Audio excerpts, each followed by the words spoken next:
The Siege of Jerusalem was a massive military endeavor the likes of which had not been seen since the fall of Carthage 2 centuries earlier. Starting in April of 70 AD and lasting nearly 5 months, the battle would be a brutal, no-holds-barred brawl fought over every inch of the city.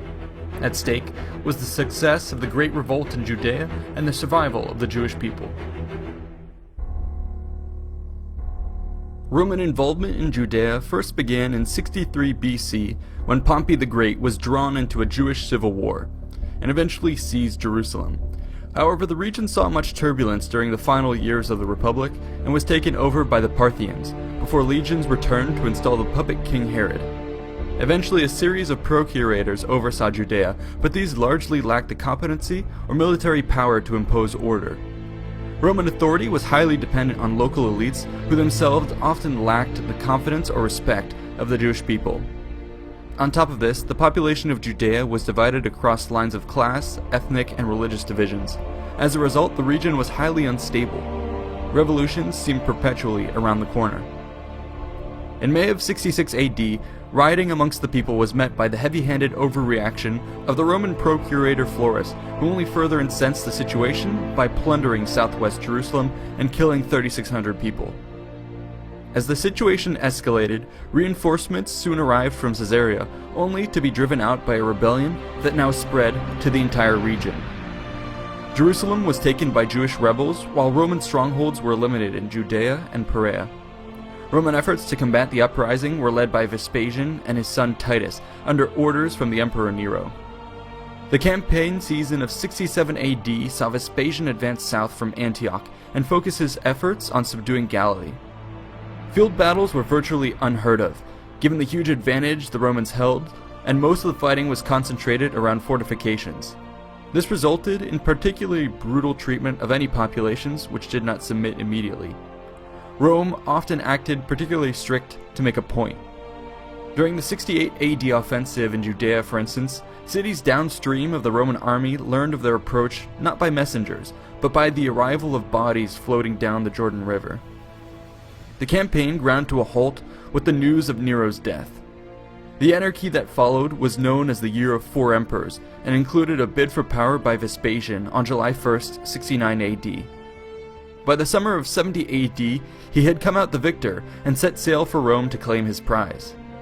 Titus was left in command of the Judean campaign with instructions to put an end to the Jewish uprising.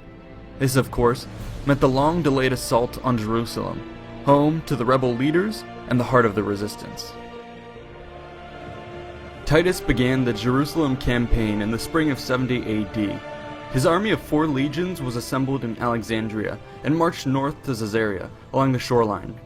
Supporting his force were 23 cohorts of auxiliary infantry, 8 alai of cavalry, and numerous detachments of local troops provided by the region's client rulers. Historical records seem to claim that this force numbered around 60,000 men. These estimates imply that the core legionary troops made up around 35% of the army, the auxiliary troops about 32%, and the remaining local forces about 33%. Such a high proportion of local troops does raise some doubts on the accuracy of our sources. However, we may speculate that local rulers were eager to donate men to the war effort in a political bid to secure Rome's goodwill amidst a bloody revolt. The Roman commanders themselves may also have been eager to have additional troops at their side. While the local forces were surely not as reliable as the crack legionaries, they could take on many responsibilities of the army, and thus free up the elite troops to do what they did best. This would be especially important in the upcoming siege of a city as large and well fortified as Jerusalem. The Roman forces approached Jerusalem in separate marching columns due to the security and supply constraints of the Judean hill country. Titus led both the 12th and 15th legions by the most direct road, while the 5th Macedonica approached via Emmaus, and the 10th Fretensis approached via Jericho. On April 23rd, the lead units of the 12th and 15th legions arrived on the hills to the north of the city. That night, the 5th Macedonica arrived, and by morning, the rest of the army entered the battlefield. Before them lay the great city with gleaming temples and stout battlements. The city of Jerusalem is surrounded on 3 sides by steep ravines.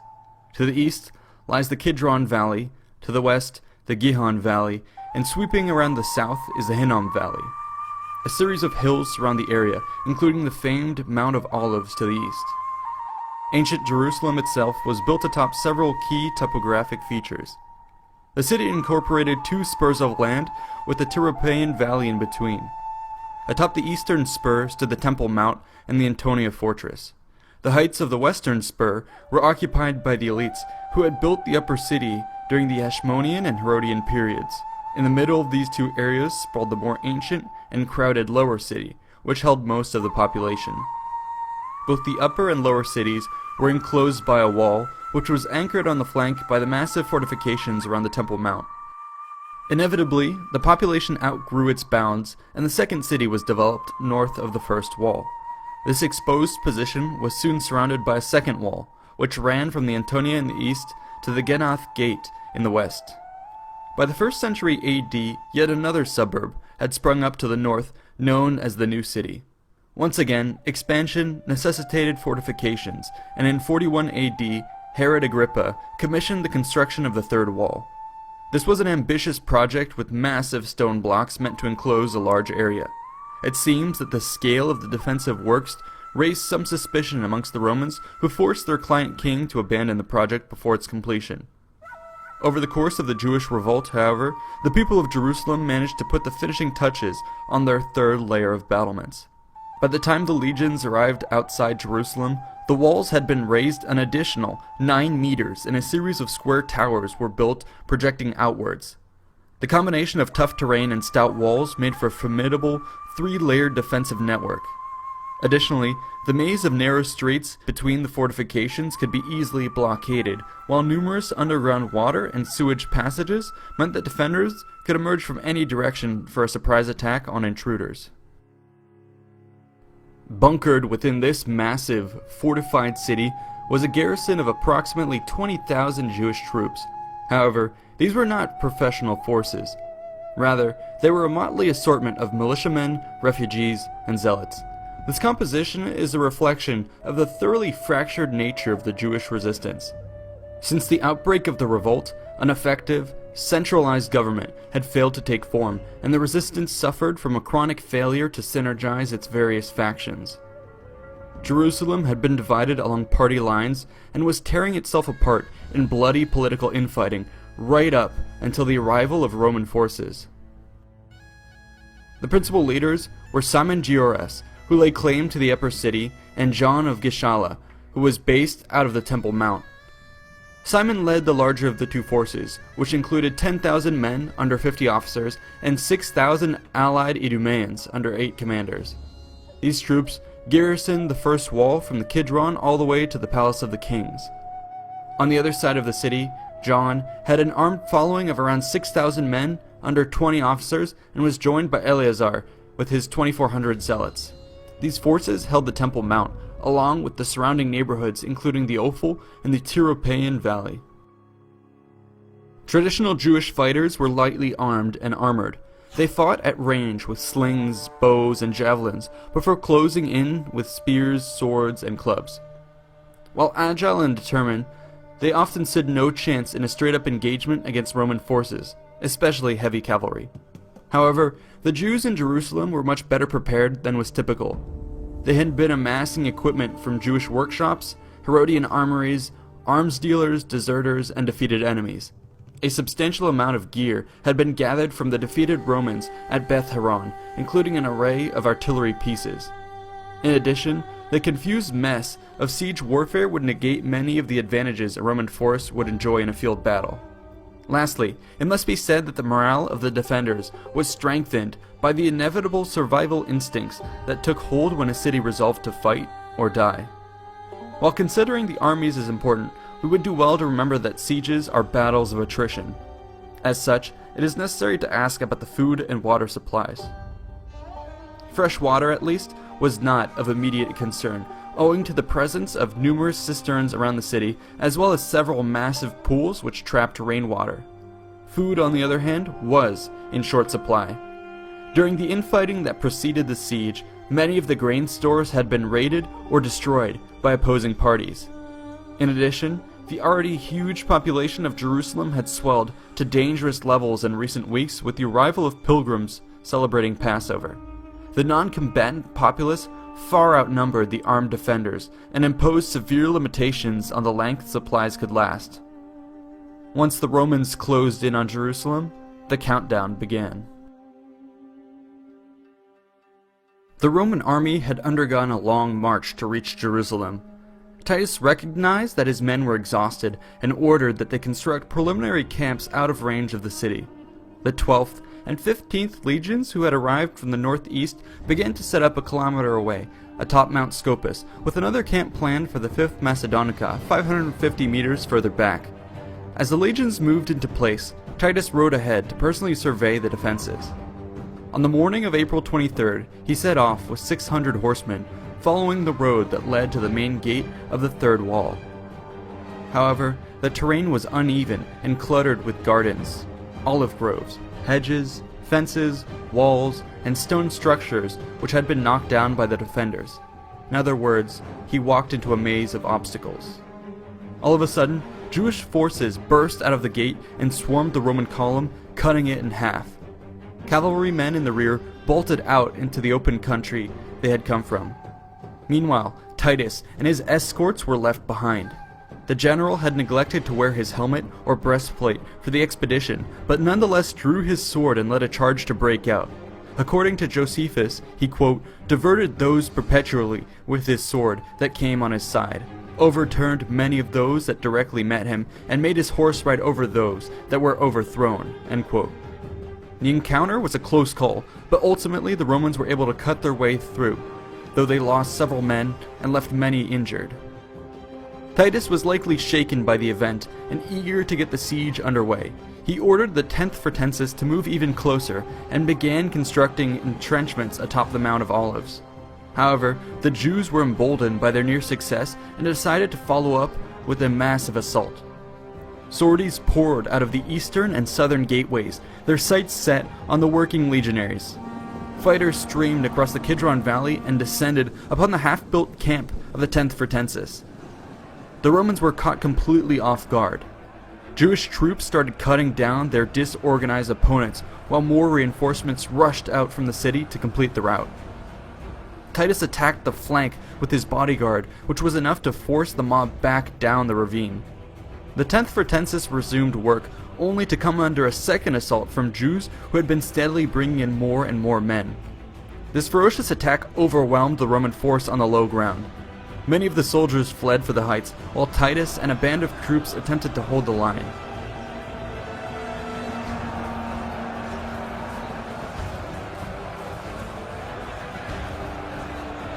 Soon after, the legionaries regrouped and countercharged down the hill, driving the Jews back once more. In the ensuing lull, the camp fortifications were finally completed.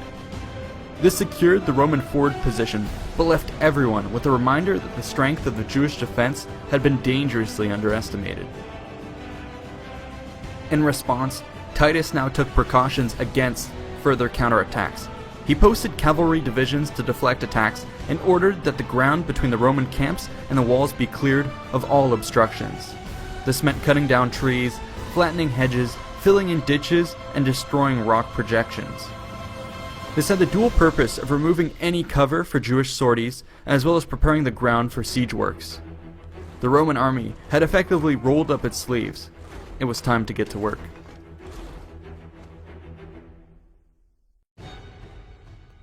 Titus recognized the hardship of attacking from the east, where the ravines were steepest.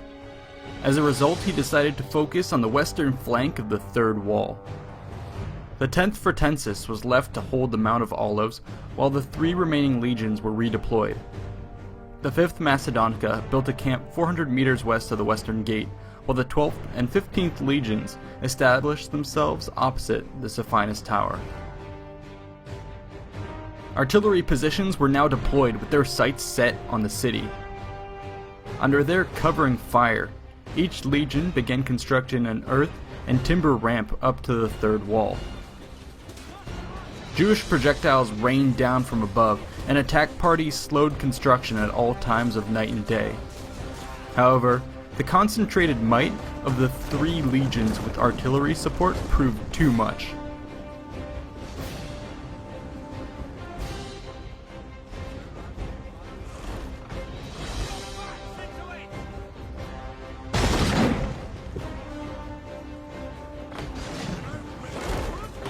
The attackers completed their ramps, and soon were slowly rolling battering rams into place. The thudding of the rams signaled progress for the Romans, but also served as a rallying cry for the defenders. Militia units from around the city swarmed into place to pelt the crews and their guards with missiles from above, while raiding parties attacked the engines on foot from postern doors.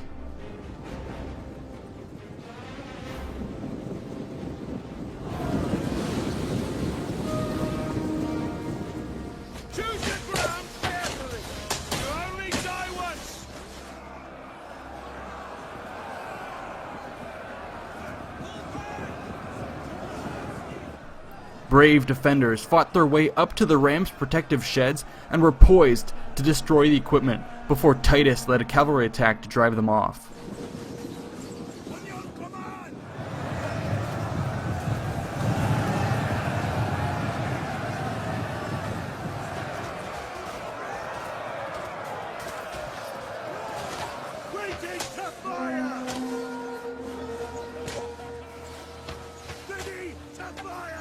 Before ramming was resumed, Roman engineers built 3 siege towers, which were too heavy to be overturned, and which were also fireproofed.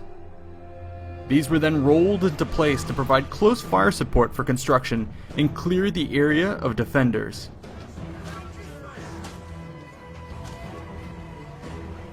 On the 15th day of the siege, the rams broke through the 3rd wall.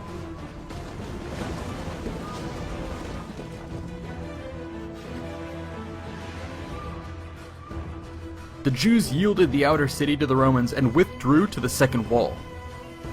Titus was eager to keep the momentum rolling and established a camp in the heart of the new city, tearing down many structures in the process. The rams were now brought into position once again and targeted the central tower gate. Within 4 days, a breach was formed.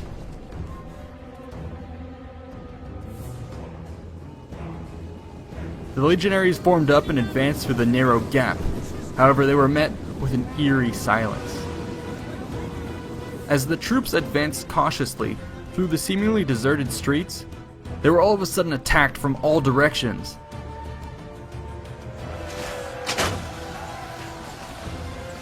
The trap was now sprung, and Jews began unleashing barrages of missiles into the dense infantry clusters. At the same time, hit-and-run parties attacked any exposed troops who had strayed too far from the main body. In shock, the Romans attempted to retreat back through the breach but found that it was so narrow that only a few men could get through at a time. This choke point was a prime target for the bowmen and slingers of the defenders. Roman archer units were brought up to provide covering fire and eased up enough pressure to allow for a withdrawal. At the same time, however, the Jewish force was mobilized to surge ahead as the Roman tide receded. They rushed back onto the walls, unloading continual barrages onto the attackers. Meanwhile, sorties with large blocks of Jews pressed the Romans back while the breach was mended. Josephus recalls that the fighting raged all day long and into the night. Action around the tower gate continued, and by the 4th day, the legions once again broke through. This time, Titus ordered that the entire northern stretch of the 2nd wall be torn down and the surrounding towers be manned by Roman forces. The Jews now pulled back to the 1st wall. This was part of a deliberate plan to carry out a fighting retreat against the Romans, conserving Jewish strength while maximizing their damage. The commanders were finally in a position to make a stand now that the defensive line had a much smaller surface area than at the start of the siege. This meant that the outnumbered Jews could far more readily concentrate forces and rebuff attacks. At this point, overall command of the defense had been granted to Simon, who held the 1st wall along the northern side up to the royal palace. John's Galileans and Zealots held the Temple Mount and the Antonia fortress on the eastern edge of the line. the legions advanced into the second city. Titus dispatched the 10th and 15th legions to raise ramps to the west, where the 2nd and 1st walls met. To the east, he had the 5th and 12th legions start construction against the Antonia fortress. They did so under incessant sorties and missile attacks. Historians tell us that the Jewish forces at this point would have been able to bring to bear 300 bolt throwers and 40 stone throwers from the rebel armory. This firepower was considerable and must have forced the Romans to build their own protective countermeasures. On the 29th of May, after 17 days of intense labor and non-stop harassment, the Romans completed their attack paths up to the eastern and western flanks. Battering rams, siege towers, and numerous cohorts were brought up for an all-out assault. However, unbeknownst to the Romans, the Jewish forces had been hard at work themselves. They had secretly conducted sapping operations with a tunnel traveling under the first wall right up to the siege ramps against the Antonia. The excavations were supported by pit props, which the Jews set alight. As the fire took its course, the ground gave way and a huge chasm opened up, engulfing the ramps and their siege engines. Fires, which were temporarily smothered, erupted once more as the bitumen reignited and burned what remained of the equipment. The Romans had once again fatally underestimated the defenders and were reaping the consequences. To the west, Simon sallied out at night to attack the siege works in his sector of the battlefield. The brave rebels beat back resistance and fought their way to the rams, setting their sheds alight. The fires alarmed the legionaries, who saw their hard work going up in smoke and rushed in to try and pull the rams out of harm's way. They were met by Jewish reinforcements streaming out from postern gates, and a pitched battle ensued. A deadly tug of war followed over the rams, with the rebels finally managing to complete their destruction. The demoralized Romans pulled back. Sensing an opportunity, the Jewish forces swarmed out of the city in pursuit, driving the legions all the way back to their camp. The retreat was stabilized when once again Titus rode to the rescue with his cavalry. Fierce fighting ensued, but the rebels were finally pushed back to the first wall. The Roman siege lines were in shambles. Virtually all of their rams and ramps were a smoldering ruin by morning, and the morale of the legions must have been in a similar state. It was approaching the hottest part of the year now. Water was running low, and building material was becoming increasingly hard to come by. Nonetheless, Titus launched an ambitious plan to restore the spirit and security of the men. His plan called for the construction of an 8-kilometer wall of circumvallation with 13 forts. To do this, he leveraged the proud nature of the troops by having the legions and cohorts challenge one another for the honor of being the first to complete their allotted portion of the wall. Relatively safe from Jewish attacks, the legionaries were free to reforge their unit cohesion through competitive labor. The result was a stunning success. Within 3 days, the entire structure was completed. Morale amongst the Romans was restored, while the Jews were left with a stunning sign that the Roman war machine wasn't backing down.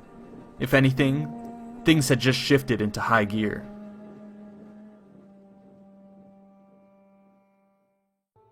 With the completion of the wall of circumvallation, the noose around Jerusalem was finally pulled tight.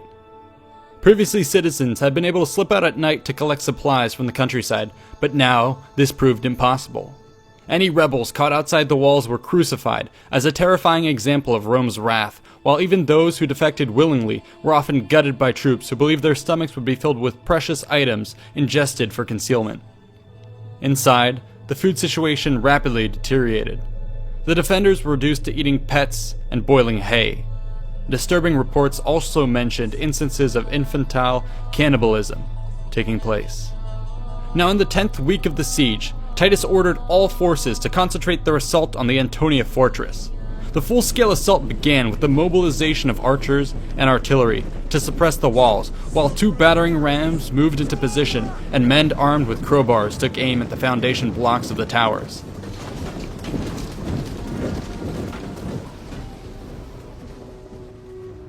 Despite great efforts made the first day, the Romans were forced to withdraw for the night without making any noticeable gains. Unbeknownst to both sides, however, the heavy activity in the area took a toll on the structural stability of the fortress. The mine, which had previously brought down the Roman siege ramps, had also undermined the Antonia. A heavy rain, combined with the pressure of the men and the machinery at work, provided the straw that broke the camel's back. In the dead of night, the northern wall of the fortress collapsed. At first light, the Romans positioned themselves for a direct assault through the breach. Once again, however, the Jews were one step ahead and had already constructed another secondary wall on the other side. Unwilling to give up the nighttime gift, Titus asked for volunteers to tackle the fortifications head-on. A handful of brave men volunteered, no doubt encouraged by the promise of rich reward. This gang took heavy fire as they ran up to the barricade, but managed to scramble over the top. The attackers proved too few, and with no reinforcements on the way, were inevitably slaughtered. The failure of this mission in full sight of the Roman army sapped their will to fight. A tentative stalemate ensued. 2 days later, in the early morning, 24 enterprising Romans, including a standard bearer from the 5th Macedonica and a trumpeter, decided to attack on their own initiative. The men silently climbed the ruins of the Antonia fortress and slit the throats of the sentries. With the barricade now secured, the trumpeter sounded a signal. This blast within the walls threw the Jews into a panic as they jolted awake from their sleep. Imagining that the entire Roman army was upon them, they fled to the Temple Mount. Meanwhile, the Roman command was equally confused but knew something had to be done. Titus, along with his officers, collected picked men from the units and immediately sent them towards the sound of the trumpet. When the Jews realized that the Romans were not hot on their heels, cooler heads prevailed and they rallied. Militias streamed into the courtyard as it soon became apparent that the real Roman forces would now certainly be on their way. If they gained a foothold in the sanctuary, all was lost. Both sides realized that this was the case and plunged into the darkness towards the passages linking the Antonia to the Temple Mount. Brutal fighting occurred in the close-quarter confines that dragged on for nearly 10 hours. In the end, the fury of the Jews, fed by constant reinforcements, prevailed over the Romans, who sounded the retreat, thus ending the first battle of the Temple. Titus ordered the men to raise the Antonia on his side of the battle lines, and within a week was ready to renew the attack. 7,200 legionaries, picked from 30 of the best troops from each century, were mustered at night on July 17th. These men silently shuffled towards the ruins of the Antonia for a surprise attack. Jewish sentries, however, picked up on the advance and sounded the alarm. In some areas, Roman forces were able to cut their way past the previous week's high water mark. However, in the obscurity of the night, chaos reigned. This was made even worse by the fact that the rebels had equipped themselves with captured Roman gear to the point that many legionaries and Jewish units ended up bumping into and fighting friendly forces. The combat was so confused that it proved virtually impossible to capitalize on any gains either side made. When the sun eventually began to rise, some degree of order was finally restored. Josephus reports that both sides now separated and drew up into ragged battle lines at the edges of the sanctuary's northern edge. Missiles began to fly, and a savage pitched battle developed. Titus attempted to orchestrate an organized attack, but the tight confines again rendered this futile.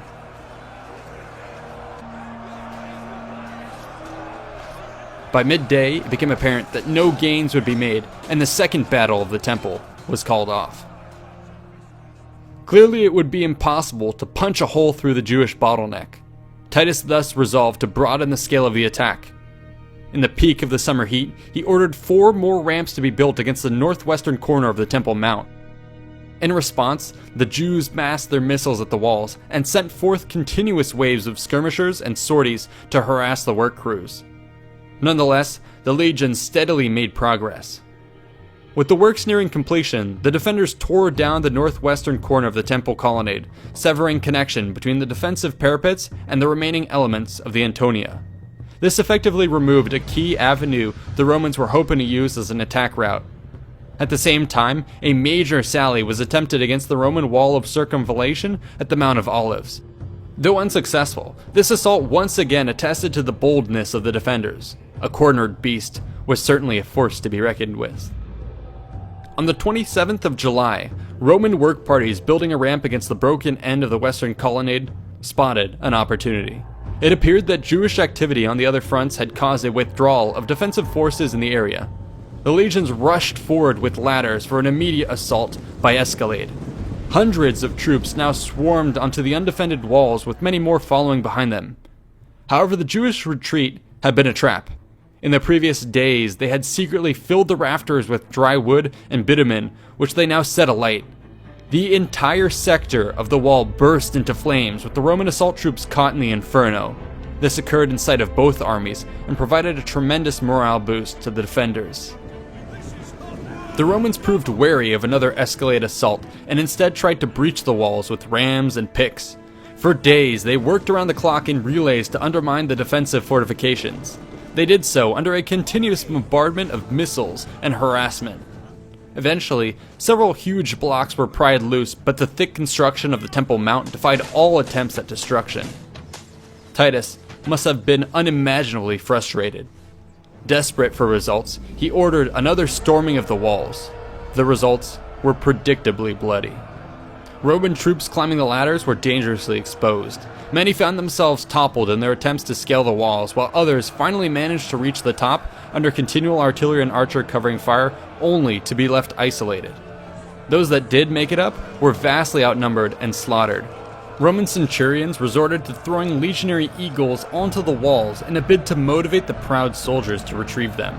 However, even this desperate measure proved fruitless and only resulted in the death of even more bullheaded attackers. The increasingly costly assault was abandoned. Rather than abandon all hope, Titus made preparations for yet another attack on the temple in the beginning of August.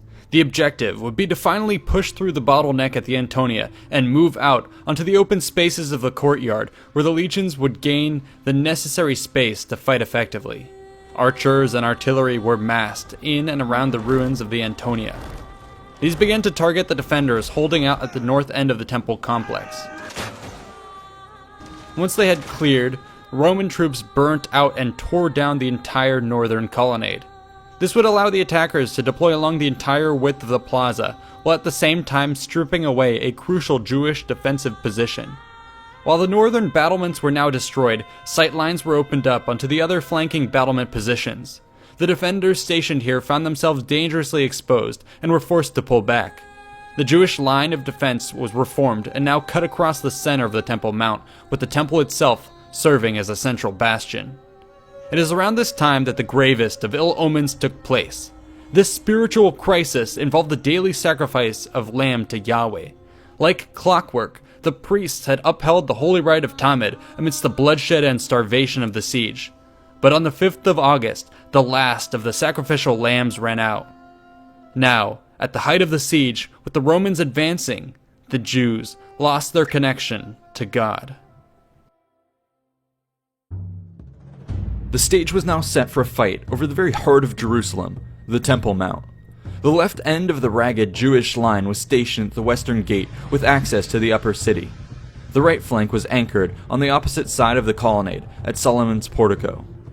The center of the line ran through the temple and its inner court. The Romans held the north, the Jews the south. Both sides were prepared for a fateful duel within the enormous gladiatorial arena that was the Temple Mount complex. In the center of the battlefield was the linchpin of the Jewish defenses, the inner temple. Just like the Temple Mount, the temple was surrounded by a wall with wide fighting platforms atop a series of perimeter colonnades. The eastern half of the compound was known as the Court of Women. This was then connected to the western half by another wall and the Corinthian Gate. On the other side lay the Court of the Israelites, and beyond that, the Court of the Priests. At the very end lay the Holy of Holies, a 45-meter tall, white marble edifice adorned with enormous golden gates and topped by golden points. This was said to be the very house of God, in which only the high priest entered on the Day of Atonement. In fact, the entire inner temple was normally off-limits to all but a select few. Extraordinary circumstances, however, call for extraordinary measures, and the holy spaces today were packed with defenders. Despite being exhausted and on the verge of starvation, the Jews attacked at dawn on August 9th. Troops burst out of the eastern gate and rushed the Roman lines in force. The surprised legions reeled from the punch, but managed to hold their ground. Once more, Titus had his cavalry mount up and charge across the open ground. The small group of horses crashed into the Jewish mob, sending shockwaves through the mass of men. However, the attack failed to dissuade the rebels, and the third battle of the temple began. This engagement was characterized by a confused series of attacks and counterattacks along the eastern end of the sanctuary. Jewish defenders offered supporting fire from atop the nearby temple rooftops, while their Roman counterparts did the same from their own rear lines.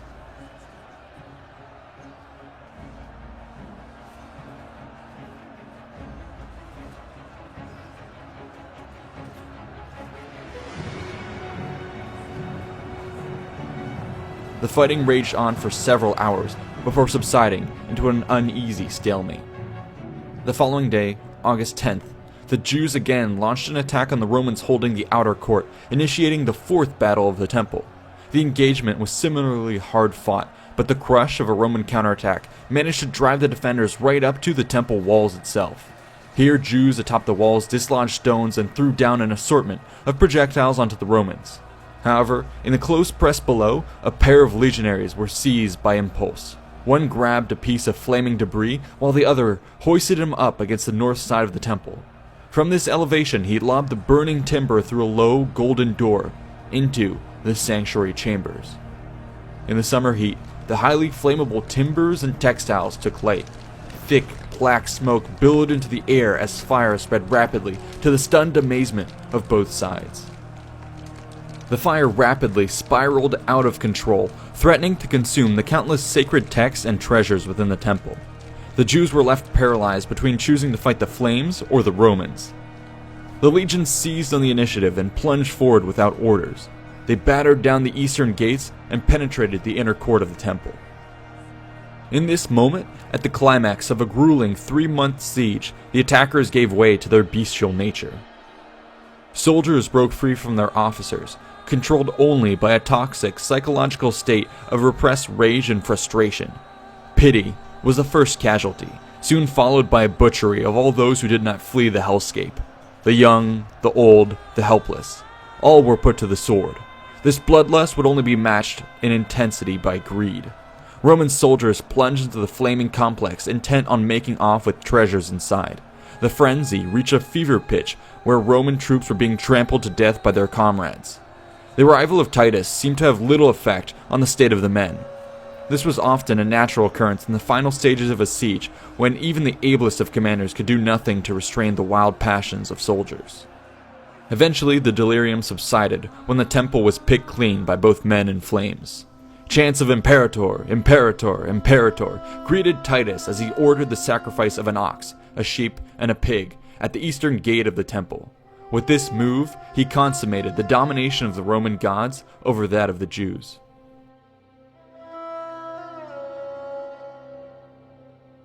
Though the Temple Mount had fallen, Jewish resistance in the rest of Jerusalem had not. Simon's militia and those who had escaped the smoldering ruins of the temple regrouped atop the entrenched positions in the upper city and Herod's palace. From here, they faced off against the legions across the Tiripaean Valley. A parley was held atop a bridge linking the two sides. The Jewish commanders, Simon and John, attempted to bargain for their free passage out of Jerusalem. Titus, however, was emboldened by his recent victory and demanded no less than an unconditional surrender. When talks broke down, the legions were unleashed on the lower city in a demonstration of force. For 2 days, they hacked their way through tight alleys and rooftops, cutting down rebels and non-combatants alike. Fires were also set to clear out any survivors from the lower districts. The flames did tremendous damage to life and property. They also engulfed vast quantities of dead bodies in various stages of decay, filling the air with a horrid stench. All that remained now was the last stronghold of Herod's palace. This fortress was dominated by strong walls and a ring of towers ranging from 25 to 40 meters tall. In addition, the buildings of the upper city blocked a clear line of approach, while numerous underground passages could allow the Jews to carry out effective sorties against incoming siege works. The Romans had faced significant trouble against similar defenses already and were not eager to try it once more. Instead, the attackers opted to mount their assault from the west, flanking from outside the walls of Jerusalem. All 4 legions now massed in the Hinnom Valley and began construction of a final set of siege ramps. Allied and auxiliary troops within Jerusalem also set to work on their own platforms against the upper city, located at the Viaduct, the Gymnasium, and Simon's Tower. Resources and manpower for the Romans were extremely sparse. This delayed construction to a degree, but the projects were inevitably completed by the end of 2.5 weeks. On September 7th, the Romans were able to bring up the remaining rams and begin battering down the walls. The Jewish forces at this point were so weakened that for the first time, they did not lead sorties out against the siege equipment. Defenders attempted to offer resistance from the top of the walls, but were easily swept aside by mass fire of Roman projectiles. Sections of the western wall began to crumble. Legionaries punched their way through the breaches against a defensive force that was quickly disintegrating. It seems that the reality of a final defeat swept in with the Roman troops and captured the battlements more quickly than any sword could. The high towers of the Hippicus, the Phasael, and the Miriam were all abandoned as survivors either gave in to the inevitable or went to ground. The Jewish leaders, along with groups of dedicated fighters, ran in all directions, desperately seeking to find a way through the Roman lines. Many were caught by Roman street patrols, while others resorted to crawling through sewers or even attempted to tunnel their way out of the city. In the end, both Simon and John were captured alive. They, along with 700 other young men, would be sent to Rome to be put on full display for the eventual triumph of Titus. All remaining males of the age of 17 and above were shackled and sentenced to death, either in the mines of Egypt or in the gladiatorial arenas around the empire. The women and children were taken to the slave markets. All told, we have no accurate figures for how many lives were extinguished or enslaved as a result of the sacking of Jerusalem. Josephus would have us believe that over 1.1 million were killed, while Tacitus offers a more plausible 600,000. These numbers both seem wildly inflated, but may be an indication of the carnage that took place when Titus resolved on destroying a highly populated city filled with refugees and pilgrims. We have only to look at the modern sieges like Stalingrad to imagine the horrors which befell the numerous non-combatants trapped within the walls. Back in Rome, Emperor Vespasian was busy preparing the stage for the honorable return of his son. The victory at Jerusalem warranted a triumph and would be used as a centerpiece for the legitimization of the Flavian dynasty. When the time came, Titus would parade down the streets of Rome atop a chariot at the head of a procession glorifying the conquests in the east. Soldiers and captives marched down the streets in full regalia alongside floats depicting dramatic scenes from the campaign. Vast amounts of treasure were also on display, including the great 7-branch menorah. The crowning moment of the festivities involved the flaying and ritual strangulation of Simon Gioras, who had served as the overall commander of the Jewish forces during the siege. While the revolt may have been symbolically crushed, Jewish resistance would burn on until the final Roman suppression of Masada in 73 AD. Though this would bring about the conclusion of the first Jewish revolt, there would be several more to follow, each with increasing levels of devastation. The Siege of Jerusalem stands out as one of the most brutal examples of classical-era total war since the fall of Carthage 200 years earlier. Humans did this. Hundreds of thousands of babies, cradled by mothers, grew up through millions of unique experiences only to find themselves all at Jerusalem. Each of their stories worthy of its own novel, unraveled one way or another over these 3 months and have, through the great filter of history, been reduced to a reference in this very sentence. I don't think you or I, or our species, has the capacity to truly understand this. In the end, perhaps all we can do is take the time to pause and reflect. As we do this, we can, in a way, commune with our ancestors who did the same. At Carthage, for instance, it is said that Scipio Aemilianus weepingly looked over the flames which engulfed the city, imagining that one day such flames would be seen over Rome itself. At Jerusalem, we can imagine that Titus was also seized by similar thoughts. Today, I am sure we can also bow our heads humbly and reflect upon the destruction we reap across the world, which may one day return to our own homes.